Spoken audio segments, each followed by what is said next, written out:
Dear viewers, I'd like to welcome you once again to the new episode of the Shillong Reading Room. And today, among us, we have Jobeth Ann Warjri, an author, a writer from Shillong, but now based in Bangalore.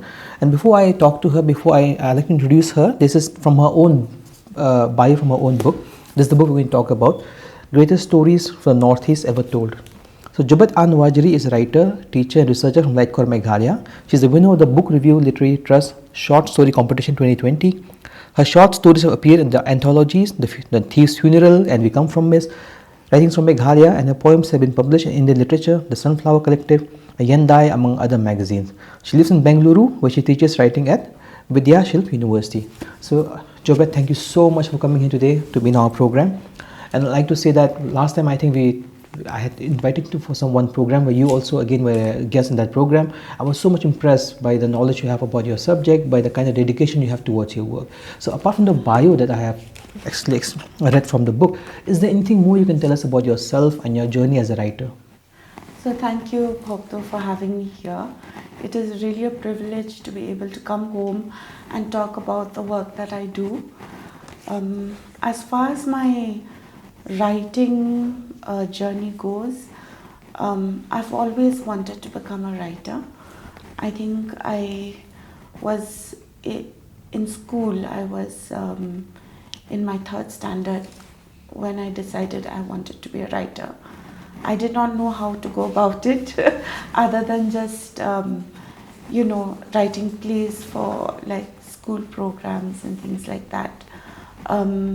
It was only in my MA, when I was in NEHU, that, with the guidance I received from my professors, that I understood that writing could be a profession. And that was really interesting for me because up until then I had only been writing things for myself and not really sharing it with anyone. So my publications began in NEHU, my publications of poetry. That's how I started out. Then I also went to Hyderabad for further studies, and the kind of training I received for my PhD made me understand that writing wasn't just a hobby. It was something that one had to do every day. It was a habit. And that's something which I've continued to this day. I try to write every day. I set aside time in the morning in order to write. I rarely compromise on that.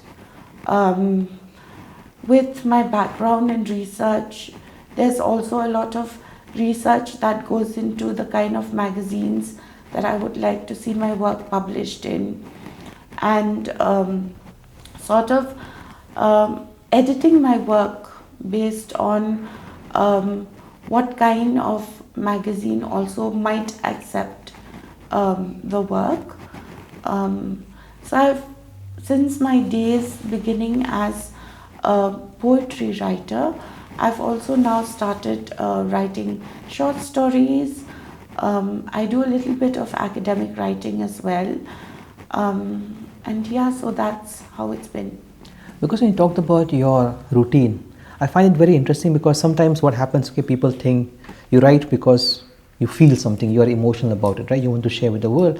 But it's not just that, right? You have to have the discipline, like you say, every morning you keep a certain amount of time for your writing. So that discipline, to maintain it over a very long period.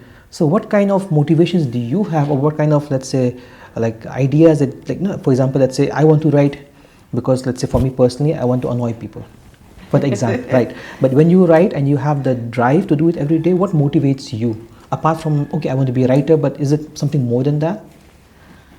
For me, I feel writing is a sort of service. It's the best that I can be for people and for society. So it is a profession for me. It's also I am teaching, and reading and writing does help me with, my critical thinking abilities. It helps me with my classes.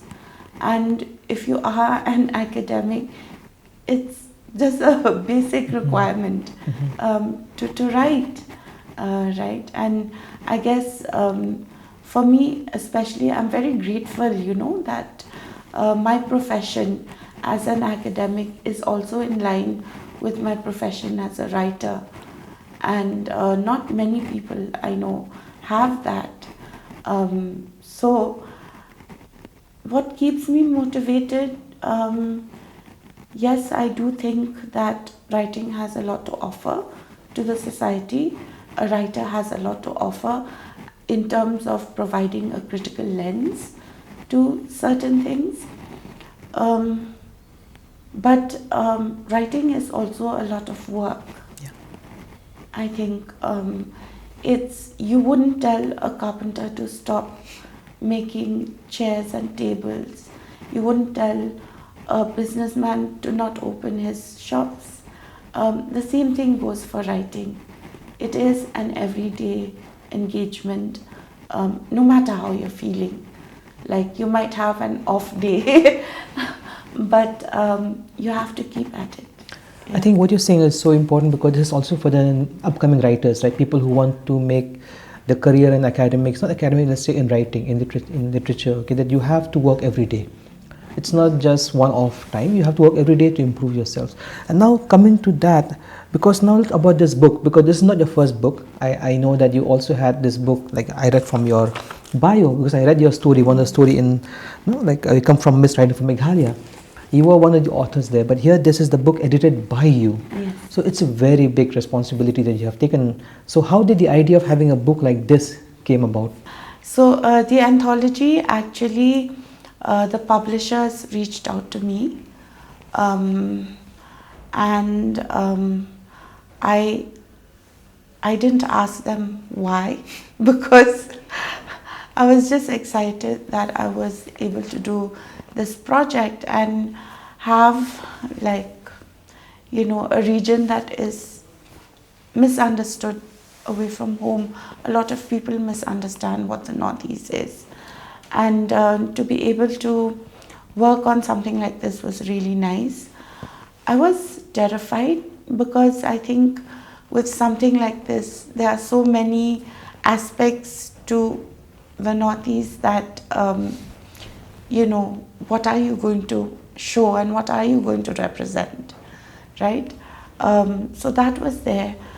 But my interest in anthologies actually started when I was doing my PhD. I was under the supervision of a professor called Professor Chandran, and I remember this exercise that I did while I was working with him was that I had to read the anthologies, all of the anthologies present in the University of Hyderabad. And I noticed that there were broadly two kinds of anthologies. And you had, your Oxford, Norton anthologies, which were more mainstream kind of thing, and then you had these lesser known anthologies that had newer writers and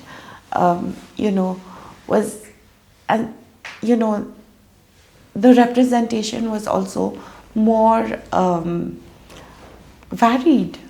Okay, so I thought I went back to my experience of reading anthologies like that, and I thought, why not have an anthology that would reflect both your traditional writing, which is coming from established writers, but also see how that tradition gets reflected in newer writing and newer voices. How are they going to interpret tradition? How are they going to interpret themes that have been recurring in Northeast literature. So that was how, the project came about. And you said because Northeast is misunderstood. So when you take a task like that, it becomes very daunting, because what if I'm not doing justice to that, right? So the selection of writers, how you select them, who you select them, let's say, the amount of space you give to them. Yes. So all the decision making that you had to do, can you tell something about that? How did you decide who to invite, or did you have an open call? And how did you decide how many, what is the word limit? What kind of themes can be part of the anthology? Can you please tell something about that? So it's very interesting for you to ask me that question, because I'm not an established writer, I'm not an established voice. So it took a while for people to also trust me with their stories. I did have some very targeted, calls for stories based on interactions I've had with people from workshops that we attended with Zuban and things like that. But really I was looking for any kind of story that would have a situatedness with the Northeast. So we were looking at more established writers, of course. We did send out emails to them. There were those who responded, those who didn't, depending on. The newer writers were very interesting, because so we have this sort of a group of people we knew, and I started to use a lot of connections, whether it's asking someone from Shillong for Shillong writers, or for Arunachal, I remember I spoke to someone, and these were also writers whose work I had read somewhere else. Like I did a lot of scouring online for online magazines and all that. Like someone like Ganku Sumyan had written quite a bit. Lede Miki Poshna also has written quite a bit. So they have sort of like a voice over there, but not in a mainstream anthology, So yeah, that was a very interesting process. There were a lot of writers who say, for instance, would ask me, who else is going to be there? So, there were these things. But really, when it came down to it, I didn't really have a theme as such. Okay. What I wanted was, because there were so many writers from so many different backgrounds, I said that it should just have some relation to the Northeast, but you have the artistic freedom to interpret what the Northeast means to you. I think it was very important for me at that point to ensure that the writers felt safe in how they engaged with the category of the Northeast. So that was very interesting. There were a few who needed a little bit of a nudge, and it was around that time that Amit Baishya had brought out a collection of essays online having to do with marginalities. So I thought, if you could think of interpret marginal narratives in relation to the Northeast, how would it look like? Okay. But that was the only thing. Otherwise, the writers, I gave the writers complete freedom to decide how they would interpret.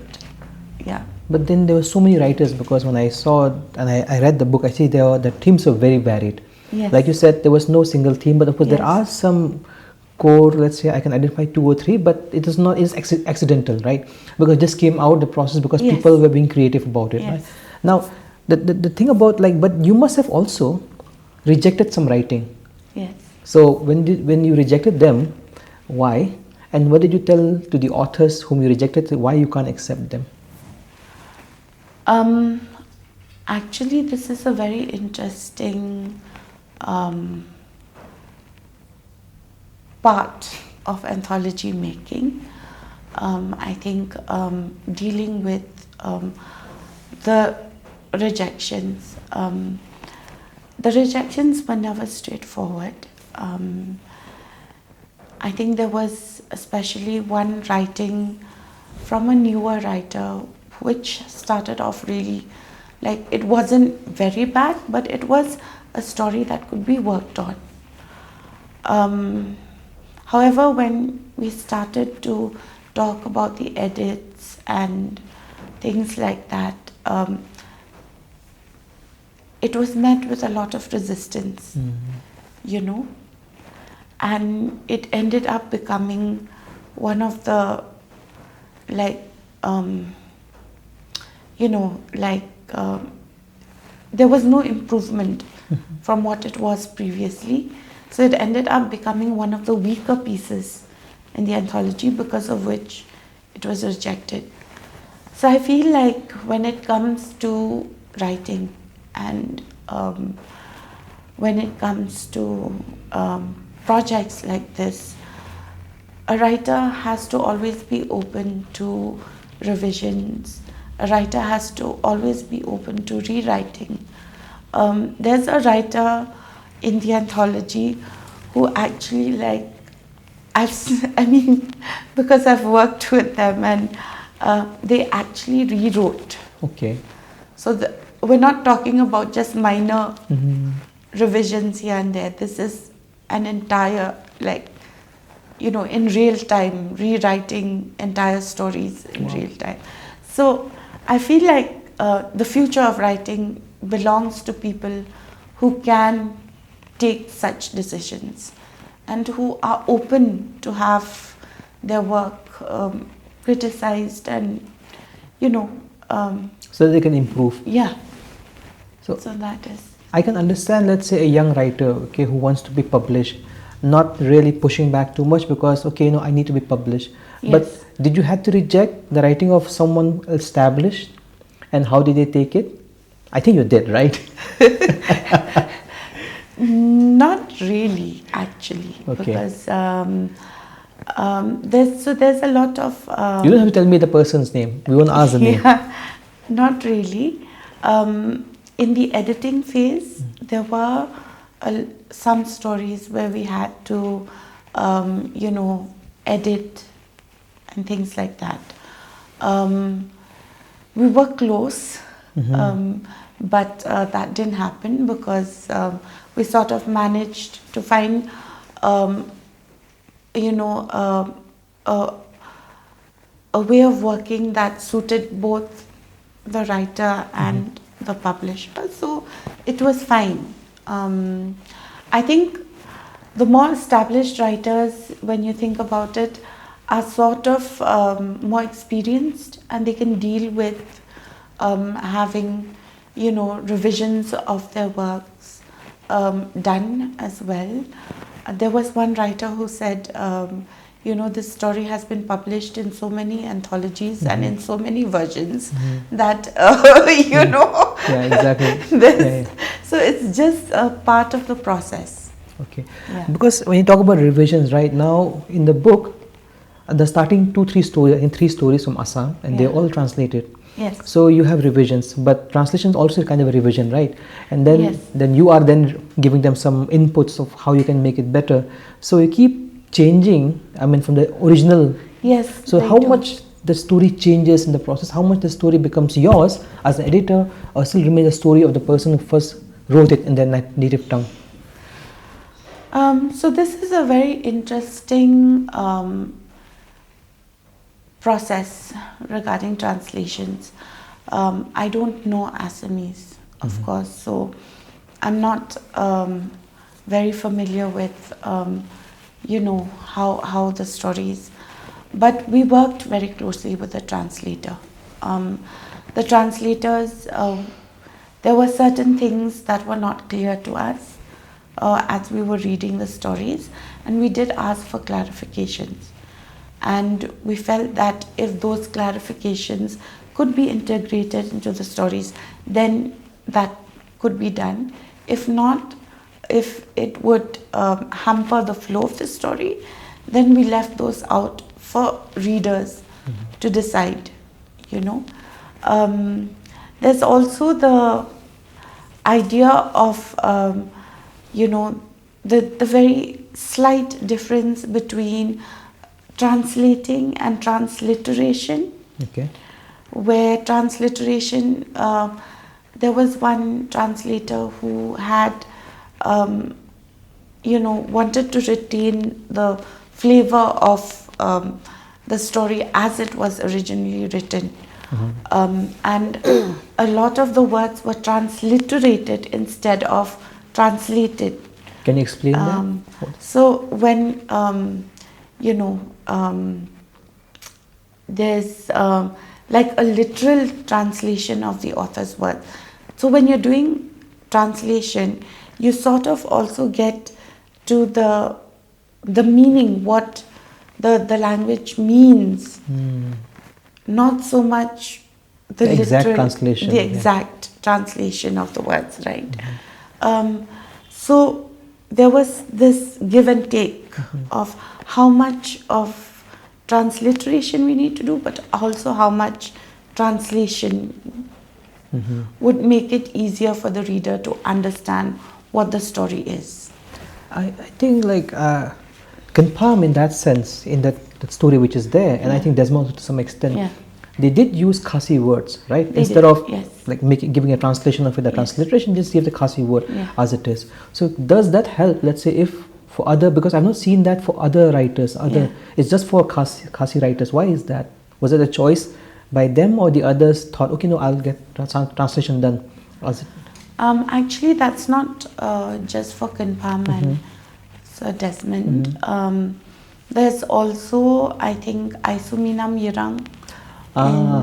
She uses, you know, native words for, especially for describing kith and kin. Okay, And she does. So that has been a feature of Northeast literature for a long time. Actually using the localized terms within an English story. So that has worked in a lot of ways.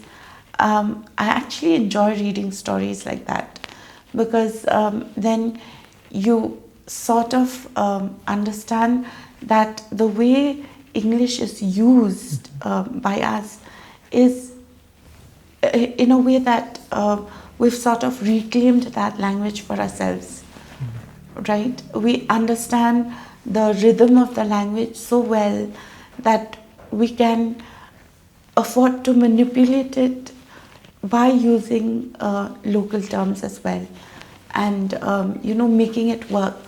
And it doesn't seem jarring. Also, if you read the stories, it's not as if not disconnected. It's a very smooth, and that comes from understanding the musicality of the language, the rhythm of the language.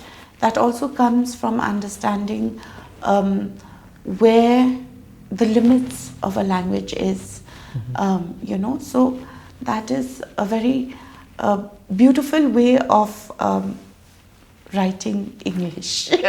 And you talk about like local terms, no? In stories, you also talk about in the book in terms of traditional storytelling in the Northeast. Yes. Like the Khanatang, the Puriskam, no? So can you please tell us something about those traditions in the Northeast? Because you did talk about it a little bit in the introduction of the book. Yes. And what's exactly Khanatang and Puriskam? How different are they? And do they have similar kind of narrative structure, like in other cultures as well? There are other cultures that have it. The Boros have it. The Khanatang, as you know, those are myths, especially origin myths. And the Puriskam are legends. They are legends like, for instance, in Yangti Mai, in the anthology, it is the legend of the Thlen that's being reinterpreted and all of that. And what is really interesting, of course, is if you look at the legends, they have, there are actual events that on which they are based, but over time, you know, people have interpreted them, have given an imaginative rendering of events so that they appear, you know, they appear fiction, they're fiction, you know.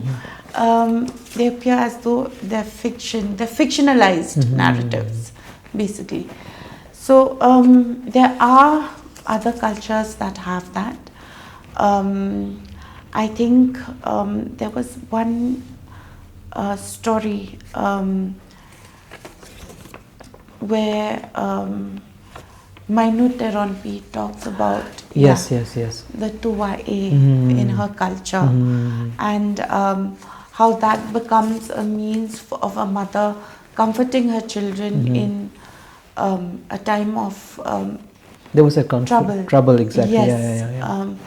So it's a very interesting take on folk narratives and oral culture as well, because it shows how even in times of great calamity, people often draw some form of sustenance from these cultures in order to forge an identity for themselves, you know, in terms of passing them down to younger generations. And you know, so that's a very interesting, it demonstrates actually the resilience of these cultures also, to a certain extent. We talk about identity because there in the book you also talked about diaspora identity, right? Literature. Now you are from Shillong, from Laikor specifically, but now you're based in Bangalore. And you did talk a little bit, but it does seem like there is a little bit of, I think, sadness also, or maybe like frustration that sometimes maybe people, because you are not from Shillong, not from Northeast, but you are like not settled there, but you're writing from outside. It seems that there is some kind of a debate going around that, how authentic it is. So what do you have to say about that? See, I mean, you know, it's always a tricky thing when we're talking about what is authentic about an identity. You know, I've stayed, I mean, I was in Shillong for 23 years before I left, and I keep coming back. The thing is, you know, one has to also view it in terms of the larger economic, social conditions that we have. It is not a question of whether people are going to come out of the region. It is happening, you know. There are, of course, if you've read Home, shows that people are moving out of. We'll talk about that later. Yes, we've moved out of home, and so then the question remains: would you deny these people their identity because of, you know, them having left a place?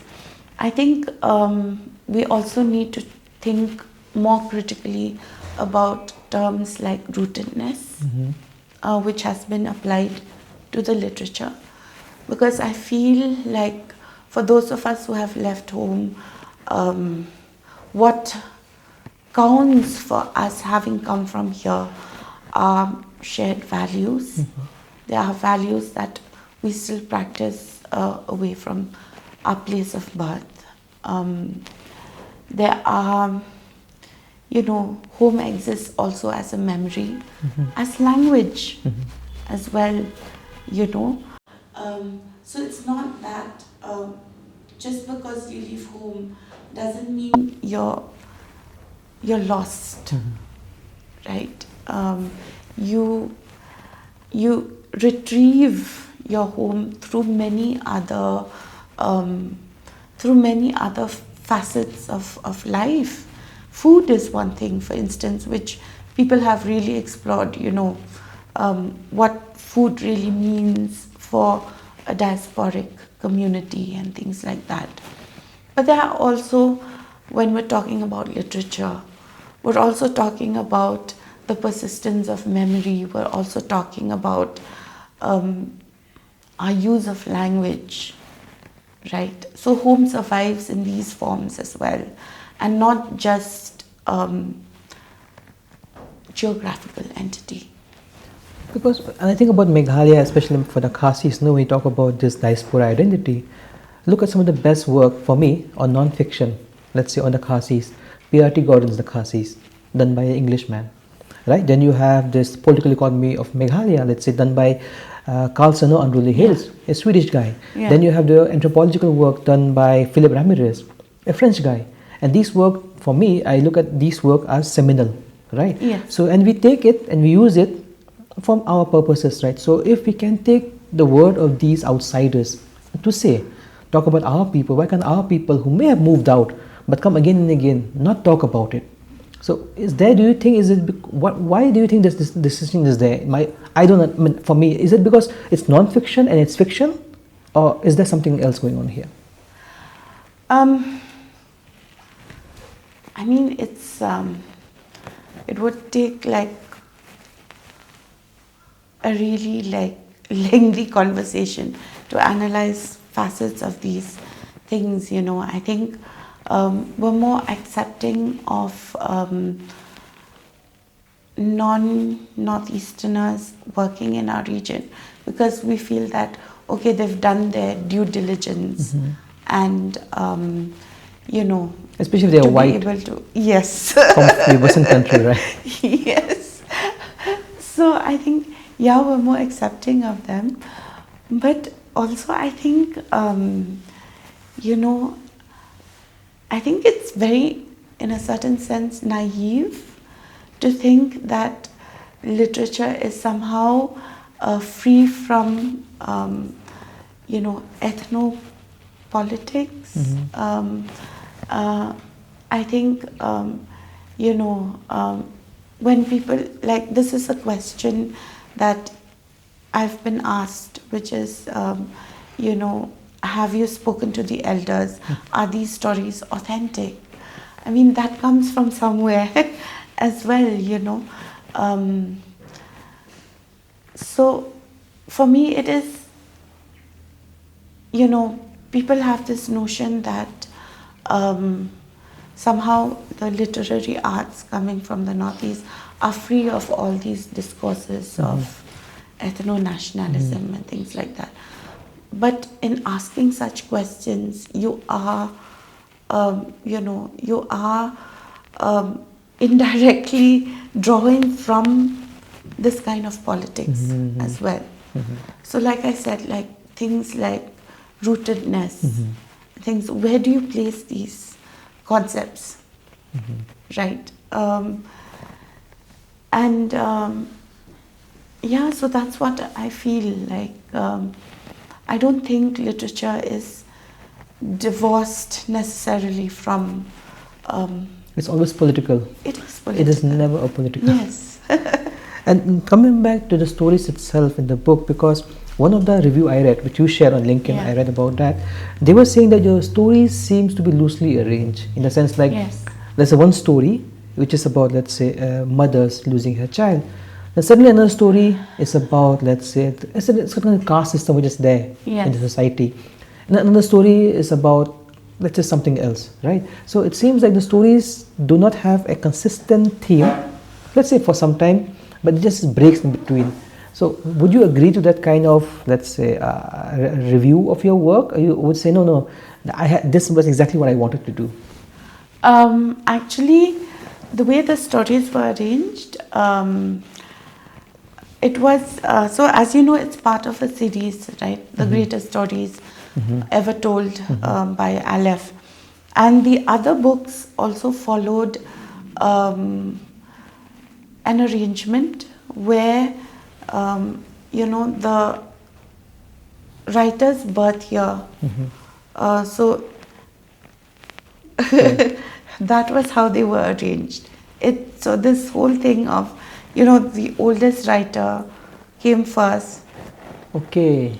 So that's right also the after that, logic here. So that was the logic behind it. Okay. It wasn't, it wasn't planned that there would be these, but seeing how it has emerged like that, I kind of like it that way also, because Keeps it interesting.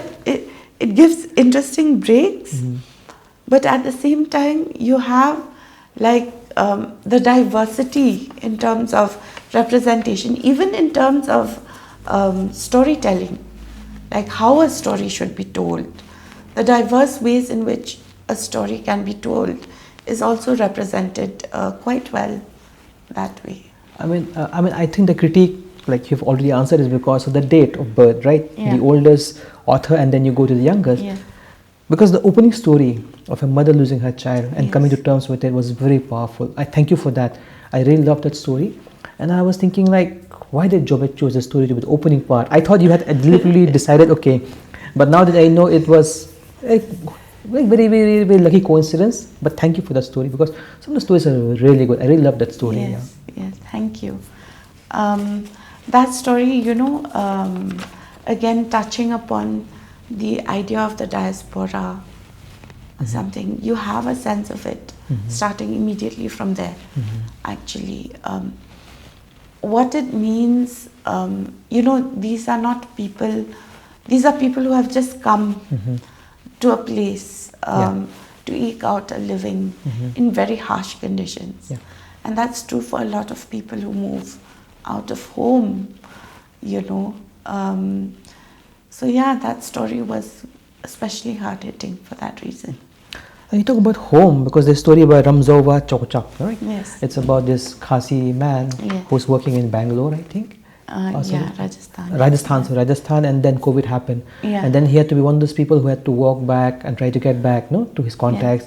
In the way he gets beaten up because his owner didn't pay. So for me, when we talk in Meghalaya and as the Khasis know, we use migrants as being, like, for example, to look down on them, right? If you're non-Khasi, you look down at the migrants, and then you feel that they have come here just to suck from you, take advantage of you. But there's a Khasi migrant story of a Khasi migrant who was working all the way in Rajasthan.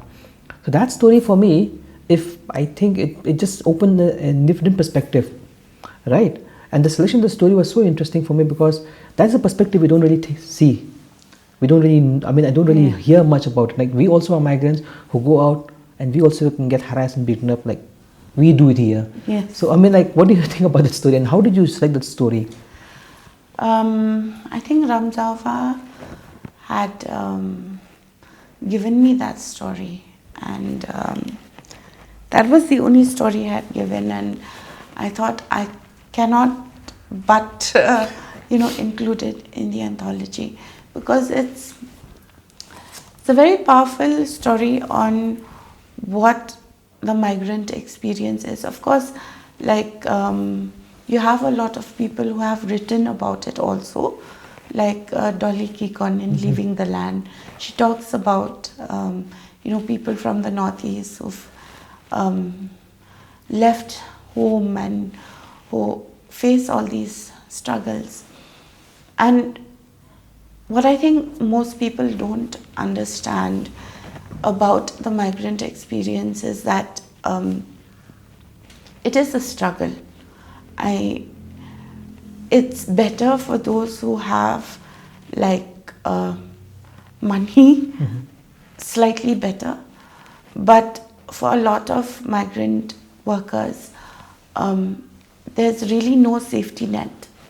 You're getting accustomed to an entirely new culture, a strange place, and that story really reflects that as well, because he hasn't met the person whom he called. Yes, the contact. It's just a contact. Yeah, just a contact. Yeah.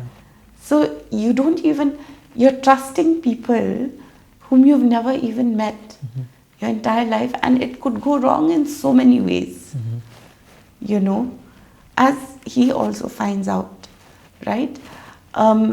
So everything, like social capital is zero, nil almost.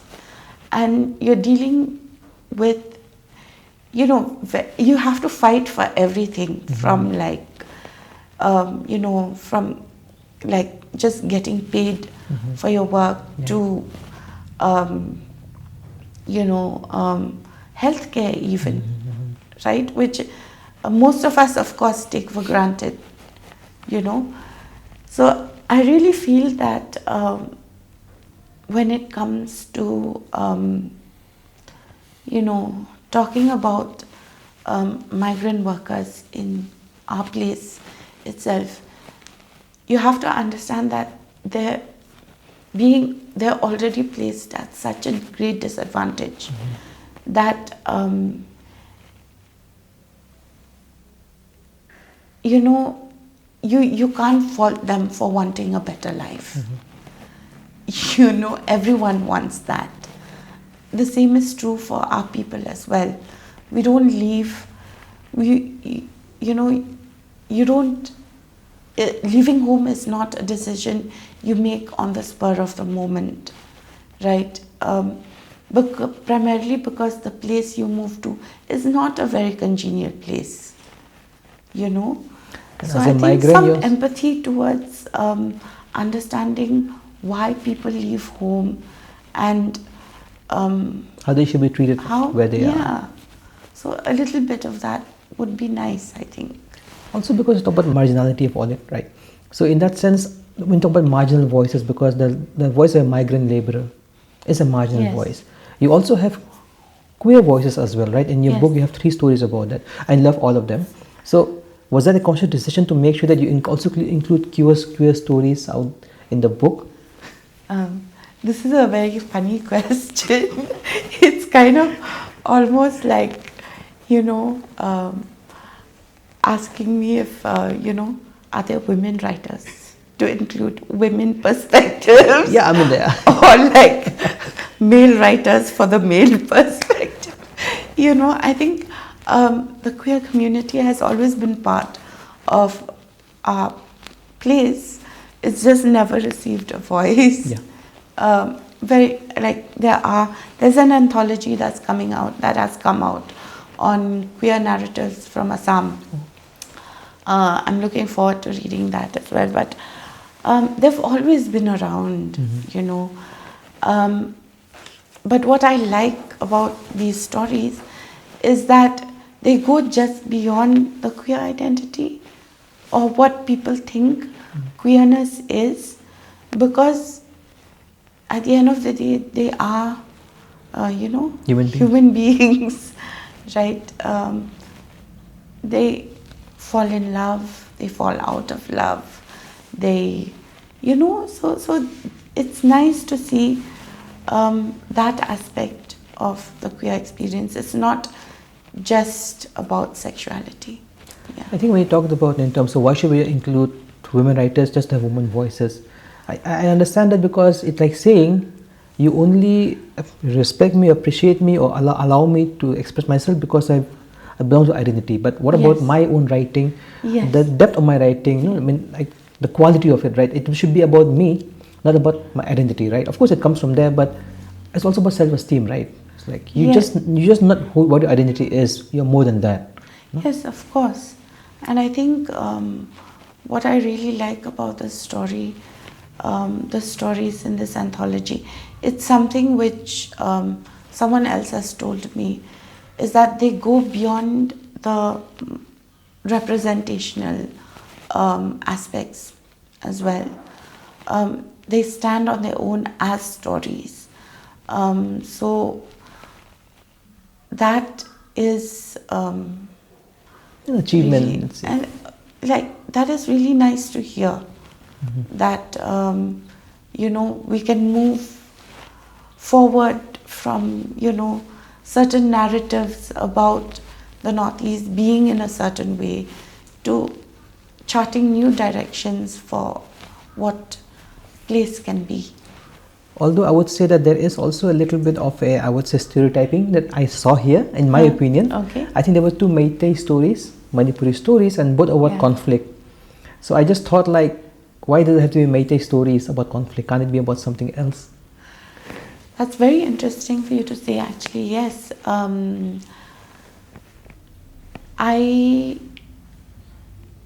We are moving away from the stories about violence.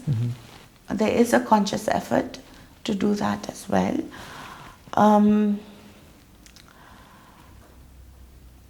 I don't think they're stereotypical. I think that's Sudhir Ranjan Moirangthem. Yeah. That story.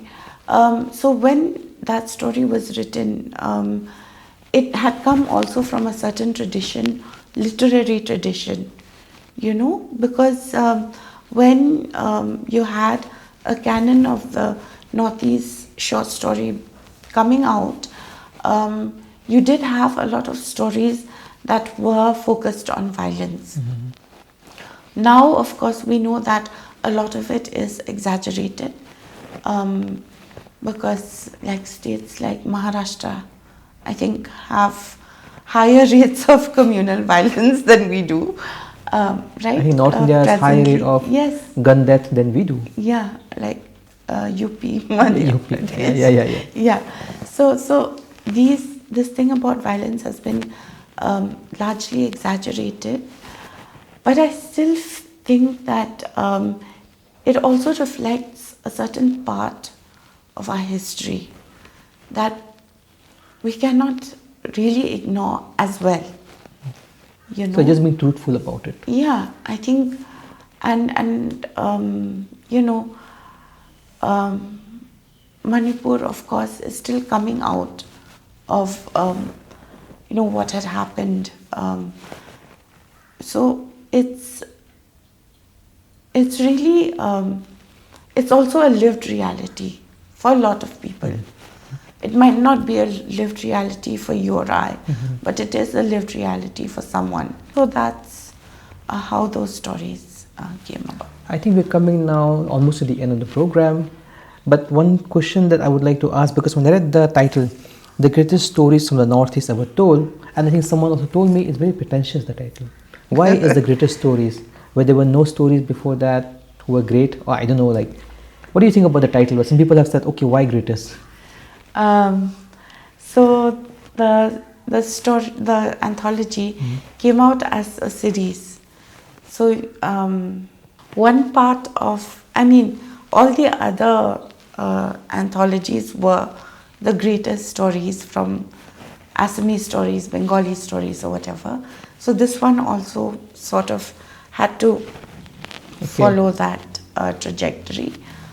However, I think it would be also a little naive to think that these are the greatest stories from the Northeast ever told.